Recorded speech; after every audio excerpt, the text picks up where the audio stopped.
Legend. Suck my dick. Jesus Christ. Yes, Comic of the Year is going to be great. You guys are going to have a great time. Miles Matthews, a lot of these guys are going to be there. Miles, he was doing some great stuff about, like, Kanye and all that stuff. I just have to continue. Of course, the Nazis would have gotten along with Kanye because they too were into fashion. Did you not know that Hugo Boss designed their uniforms? They were very into fashion.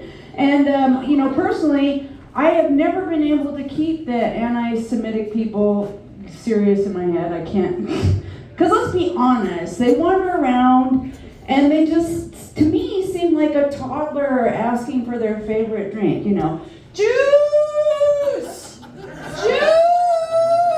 Because if you have toddlers, you always put the drink on the highest shelf or else they'll just dump it out on juice! Anyway, so they always kind of give me a giggle, quite frankly. I see them and I'm like, but I'm not a nice person. I'm trying out some new stuff.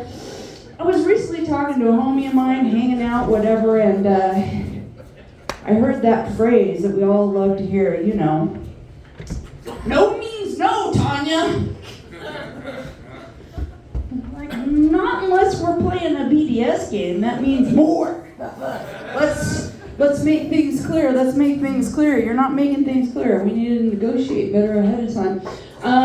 So I have some civilian friends that are like, oh, comedy, it's so romantic, so glamorous, so amazing. Fucking foolishness. Fucking idiots. Let me tell you some truth about the glamour of being a touring comedian. This summer I was in Ketchikan, Alaska. Sold out show at a little club. Was fucking awesome, except for what passed for a green room for them was an auxiliary bar that they were not using. That was right next to the audience, cut out to serve drinks out of. And it sold out. I couldn't get the bathroom was in the back of the bar and I couldn't get out.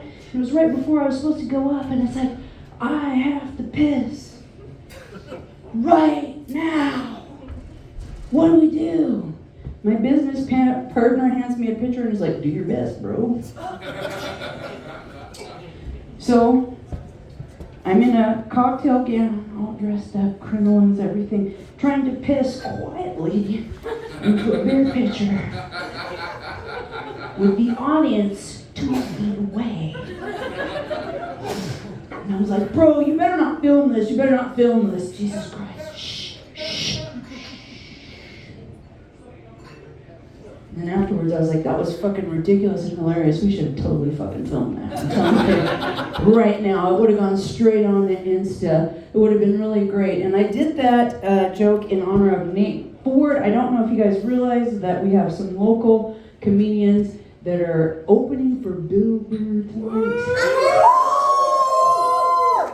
And we're so proud, we can't really stand it. So I'm going to finish this up with one of my old bits.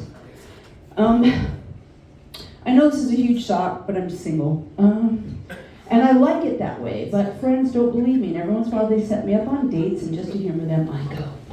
So, this latest one was particularly horrible. I like a lunch because it's a clearly delineated piece of time. Easy out. This guy right off the bat was like, I have to tell you, I don't think female comedians are funny. All they talk about is their periods. I'm a big fan of comedy. I'm a big fan of female comics, but I've never seen the 1 hour period special! So he could go fuck himself. And it proceeded to get worse from there. He was like, I am funny. And he started to tell me some of the most sexist and racist jokes I've ever heard in my life, which is really saying something because I grew up in a trailer park in Garden City in the 70s. I proceeded on the date with that, you pass by a car accident, you don't want to see blood and guts, but if it's there, you don't want to miss it. This was the attitude with which I proceeded on the date. And he did not disappoint.